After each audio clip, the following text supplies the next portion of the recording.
खुल जाएंगे आपके सारे रास्ते। परीक्षा में सिलेक्शन ले तो सही, जीवन में सब होगा हासिल। तू सिलेक्शन की जिद पर अड़ तो सही।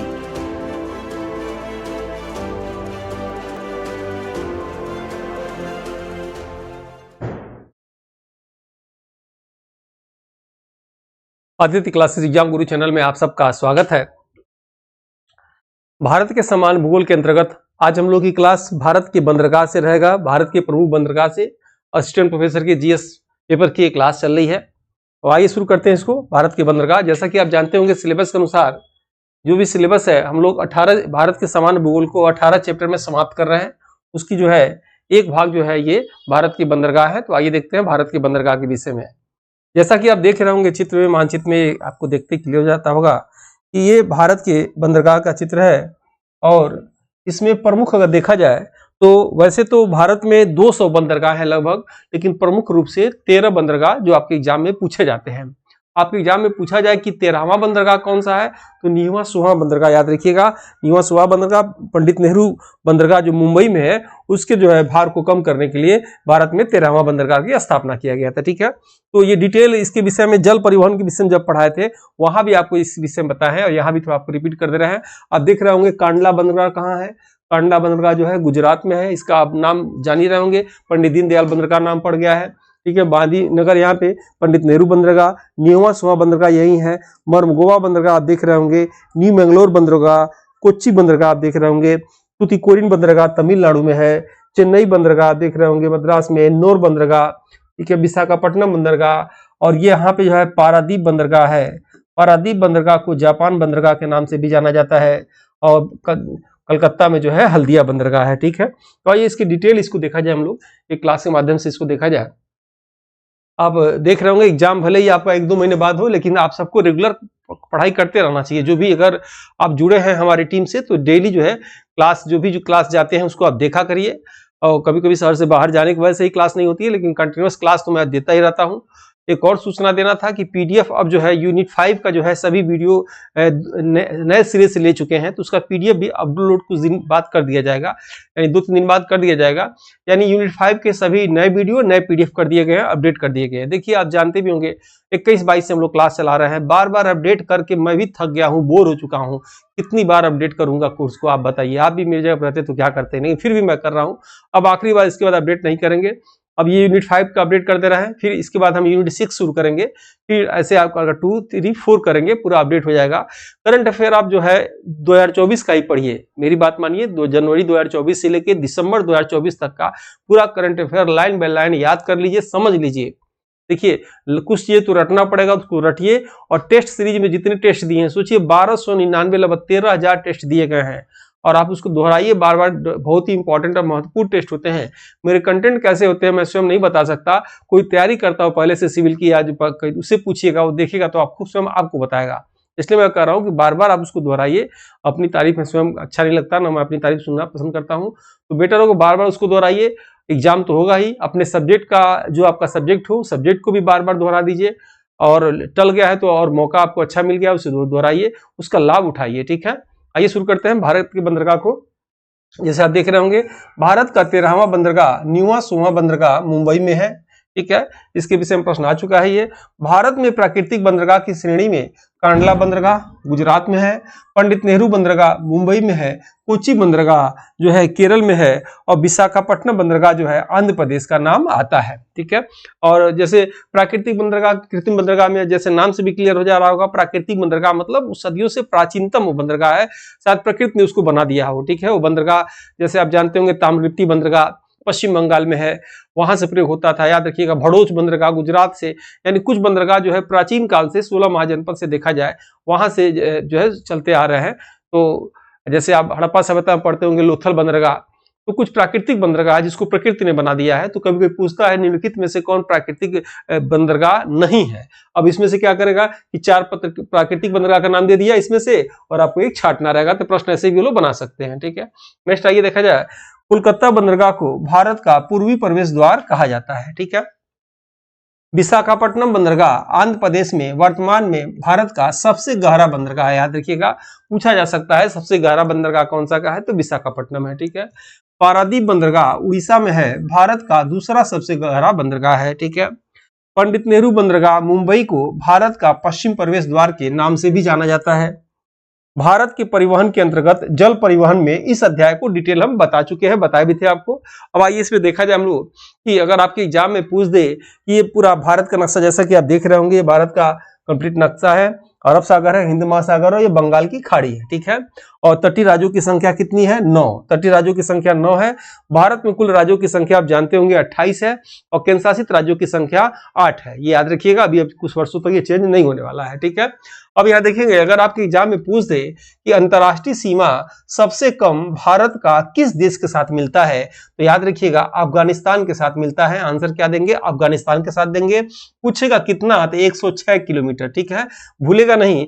अगर पूछेगा कि अंतर्राष्ट्रीय सीमा भारत का सबसे कम किस देश के साथ मिलता है, क्या आंसर देंगे आप? जो है आंसर देंगे अफगानिस्तान। कितना आंसर देंगे? 106 किलोमीटर। ठीक है। नेक्स्ट प्रश्न आ जाएगा इसी में।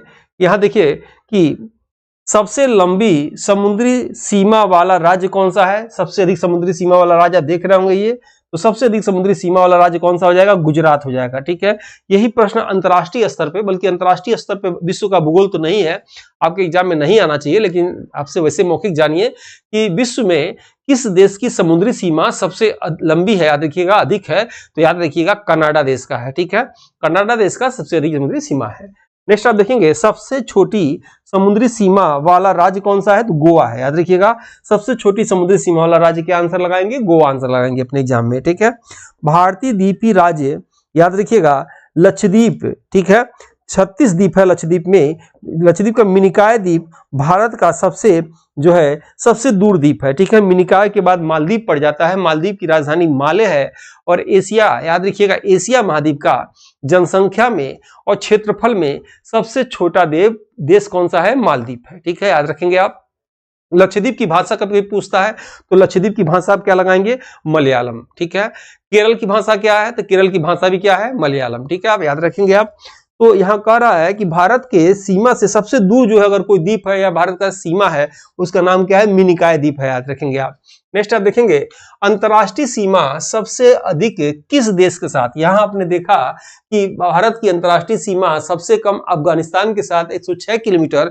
यहां आप देखेंगे कि अंतर्राष्ट्रीय सीमा सबसे अधिक भारत का किस देश के साथ? तो बांग्लादेश के साथ जो है मिलता है। कितना?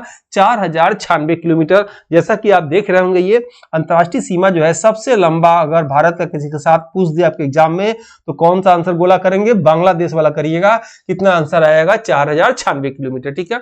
मैं कहता हूं कि कौन सा गोला, मतलब एग्जाम में आप प्रश्न पढ़ेंगे 4 ऑप्शन रहेगा, तो कौन सा चुनाव करेंगे या 4 ऑप्शन में कौन सा आपको सही लगेगा, तो गोला करेंगे। मेरे कहने का मतलब ये है, मैं शॉर्टकट में बोल जाता हूं। ठीक है।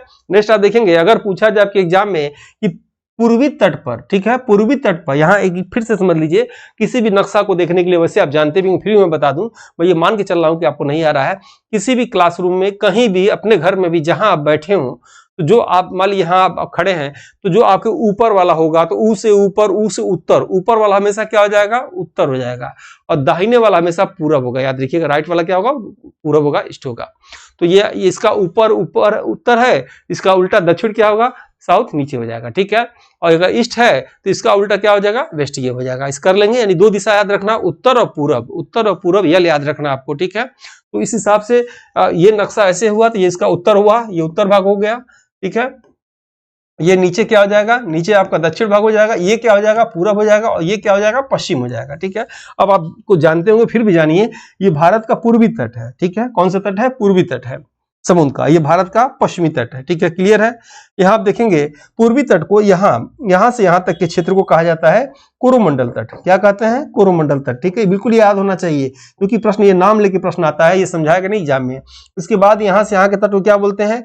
सरकार तट बोला जाता है। क्या बोला जाता है? सरकार तट बोला जाता है। और क्या बोला जाता है? उत्कल तट बोला जाता है। क्या बोला जाता है? उत्कल तट बोला जाता है। ठीक है। अब देखिएगा, ये पश्चिम वाले तट को क्या बोलते हैं? यहाँ से यहाँ तक के तट को क्या बोलते हैं?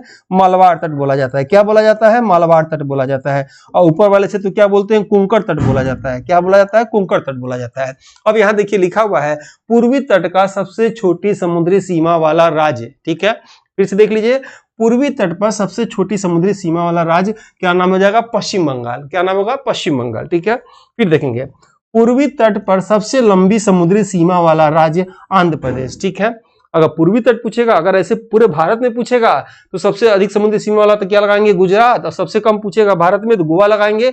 लेकिन अगर पूर्वी तट का पूछ दिया या पश्चिमी तट का भी हो जाएगा, भारत का भी हो जाएगा। पूर्वी तट का पूछेगा तो पश्चिम बंगाल याद रखिएगा। और अगर इधर पूछेगा कि पूर्वी तट का सबसे लंबा तो आंध्र प्रदेश, सबसे जो है छोटा पूछ देगा तो क्या हो जाएगा? पश्चिम बंगाल। नेक्स्ट देखेंगे आप, इसमें यहाँ है कि भारत का दूसरा सबसे लंबा याद रखिए वो भी आंध्र प्रदेश। भारत का तीसरा सबसे लंबा तमिलनाडु का हो जाएगा। ठीक है, उम्मीद है आप समझ रहे होंगे। नेक्स्ट आप देखेंगे, ये तो डेट बिल्कुल आप याद रखिएगा, आप एग्जाम में बता रहा हूं कहीं से पूछ देगा। बहुत सिलेबस के अनुसार तो मैं पढ़ा ही रहा हूं, सिलेबस के बाद भी कुछ चीजें पूछ सकता है। जैसे पूछ देगा ये जम्मू कश्मीर, आप जानते होंगे जम्मू कश्मीर को तोड़कर जो है केंद्र शासित राज्य बना दिया गया, 2 राज्य लद्दाख और जम्मू कश्मीर। डेट एकदम याद रखिएगा, डेट आपके एग्जाम में आ सकता है 31 अक्टूबर 2019 याद रखिएगा। 31 अक्टूबर 2019 को जम्मू कश्मीर राज्य को तोड़कर 2 केंद्र शासित राज्य बनाया गया, पहला जम्मू कश्मीर, दूसरा लद्दाख। ठीक है, तो याद रखिएगा 31 अक्टूबर 2019 को स्थापना हुआ और इसके उपराज्यपाल कौन है? ये मनोज सिन्हा है। ठीक है, भूलेगा नहीं कौन है? मनोज सिन्हा है। ठीक है, यहाँ देखेंगे भारत का सबसे बड़ा केंद्र शासित प्रदेश है, देखिएगा यहाँ आप देखेंगे उपराज्यपाल कौन है? Doctor B D Mishra ji हैं। ठीक है, लद्दाख, ये डेट आप याद रखेंगे। उसके बाद आप देखेंगे यहाँ दादर नगर हवेली दमन दीप को एक कर दिया गया, वो डेट क्या है? 26 जनवरी 2020। 26 जनवरी 2020 बिल्कुल आप डेट याद रखिएगा, यानी 26 जनवरी 2020 को दोनों राज्यों को एक कर दिया गया। ठीक है, ये उसके बाद आप देखेंगे यहाँ पे कि वर्तमान में भारत में राज्यों की संख्या 28 और केंद्र शासित राज्यों की संख्या 8 है। ठीक है, नेक्स्ट आप देखेंगे 2011 की जनसंख्या बढ़ने की बजाय घट गई, कितना? -0.06% घट गई। और किसकी घट गई याद रखिएगा, इसमें से पूछ सकता है कि इस निम्नलिखित में से किसकी जनसंख्या बढ़ने के बजाय घट गई, तो आंसर क्या होगा इसका? मेघालय। ठीक है, नेक्स्ट देखेंगे 2 जून 2014 डेट याद रखिएगा, आंध्र प्रदेश से तेलंगाना लगा हुआ था। और दक्षिण भारत का सबसे बड़ा केंद्र शासित प्रदेश या भारत का दूसरा क्या हो जाएगा? लद्दाख हो जाएगा। ठीक है, नेक्स्ट है, अब ये थोड़ा सा आगे समझने के लिए चित्र आपको समझना पड़ेगा। अगर ये पृथ्वी है, अगर इसको आप पृथ्वी मानते हैं, ठीक है, अगर ये पृथ्वी देख रहे होंगे, ये पृथ्वी है, तो पृथ्वी से अगर ऐसे रेखा खींचेंगे, ठीक है, यहाँ नागालैंड करिएगा, ये नागालैंड होगा। ये याद रखिएगा जनसंख्या बढ़ने के बजाय घट गई, किसका? नागालैंड का। ठीक है, और कितना? -0.06%। याद रखिएगा, पूछा गया प्रश्न है। नेक्स्ट है, ये अगर ये पृथ्वी है तो पृथ्वी का अगर आप देखेंगे ऐसे रेखा खींचा जाए तो इसे क्या बोलेंगे? अक्षांश रेखा। क्या बोला जाता है? अक्षांश रेखा। लेकिन पृथ्वी पर अगर ऐसी रेखा खींचा जाए, ऐसी, इसे क्या बोलेंगे? देशांतर रेखा। और देशांतर रेखा से हमेशा समय ज्ञात किया जाता है, इससे जलवायु परिवर्तन ज्ञात होता है। इसे क्या मालूम होता है? जलवायु परिवर्तन ज्ञात होता है। ठीक है, अब ये पृथ्वी को 2 भागों में काट दीजिएगा, 2 भागों में कट गया तो एक भाग ये हो गया, आप देख भी रहे होंगे, और एक भाग ये हो गया। ठीक है, इसको क्या बोलेंगे? उत्तरी गोलार्ध, इसको क्या बोलेंगे? दक्षिणी गोलार्ध। अगर पृथ्वी को ऐसे काट दिया जाए 2 भागों में, ऐसे काट दिया जाए तो इसको बोलेंगे पूर्वी गोलार्ध, इसको बोलेंगे पश्चिमी गोलार्ध। ठीक है, फिर यहां देखिए, अगर पृथ्वी को 4 भागों में से काट देंगे तो इसे बोलेंगे पूर्वी उत्तरी गोलार्ध, इसके क्या बोलेंगे? पूर्वी, और ये दक्षिणी गोलार्ध। फिर इसे क्या बोलेंगे? पश्चिमी और दक्षिणी गोलार्ध। फिर इसे क्या बोलेंगे? उत्तरी और पश्चिमी गोलार्ध। ठीक है, अब यहां देखेंगे आप, बीच में अगर कोई स्थान ऐसा है जो बीच में स्थल हो, ये मान लीजिए स्थल है और इसके चारों ओर क्या है? जल है, तो इसे क्या बोलेंगे? द्वीप। और बड़ा क्षेत्र है तो क्या बोलेंगे? महाद्वीप। ठीक है, नेक्स्ट आप देखेंगे, अगर कोई जल है, ठीक है, और जिसके चारों ओर स्थल हो, इसे क्या बोलेंगे? खाड़ी। जैसे कि आप भारत का नक्शा देखते भी होंगे, तो भारत के नक्शा में आप देख रहे होंगे, और यहाँ पे जो है ये समुद्र जो है ये खाड़ी है, तो इसे बंगाल की खाड़ी बोला जाता है, क्योंकि बीच में जल है और 3 ओर से स्थल, इसे खाड़ी बोलेंगे।